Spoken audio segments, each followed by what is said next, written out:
ভিক্ষুককে চাউল দিয়ে বিদায় দিলে কিন্তু আপনার জীবনে বিপদ আসতে পারে। অনেকেই আমরা ভিক্ষুককে চাউল দিয়ে বিদায় করে দেই। মনে রাখবেন, ভিক্ষুককে কখনো খালি হাতে তাড়িয়ে দিবেন না, কেননা নবীজি সাল্লাল্লাহু আলাইহি ওয়াসাল্লাম এটা নিষেধ করে দিয়েছেন। আল্লাহ পাক রব্বুল আলামিন নিজেও নিষেধ করে দিয়েছেন।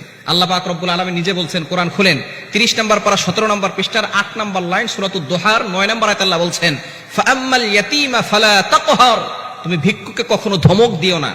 যারা সাহেল, যারা ভিক্ষুক, তাদেরকে কখনো ধমক দেওয়া যাবে না।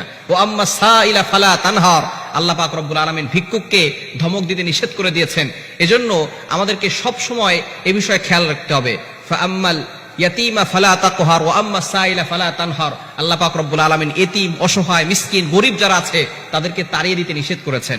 তবে দুঃখজনক হলেও সত্য, আমরা অনেকে তাড়িয়ে দেই না, তবে অনেকে আমরা চাউল দেই। ভিক্ষুক যারা আছে তাদেরকে চাউল দেয়। আবার অনেক সময় যাকাতের সময় আসলে যারা গরিব মানুষ তাদেরকে লুঙ্গি দেয়, কেউ শাড়ি দেয়। খবরদার, এই ধরনের ভুল কখনো করবেন না।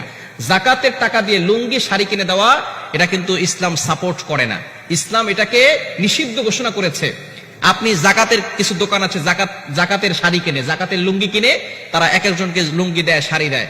এখন আপনার তাকে দিচ্ছেন 300 টাকা দিয়ে একটা শাড়ি, কিন্তু তখন শাড়ি তার কাছে হতে হতে এত হয়ে গেছে যে এখন এত শাড়িতে সে কি করবে, শাড়িগুলো সে বিক্রি করতে যায়। যখন সে বিক্রি করে তখন সে পায় 150 টাকা। আপনি কিনেছেন 300 টাকা দিয়ে, কিন্তু সে পেল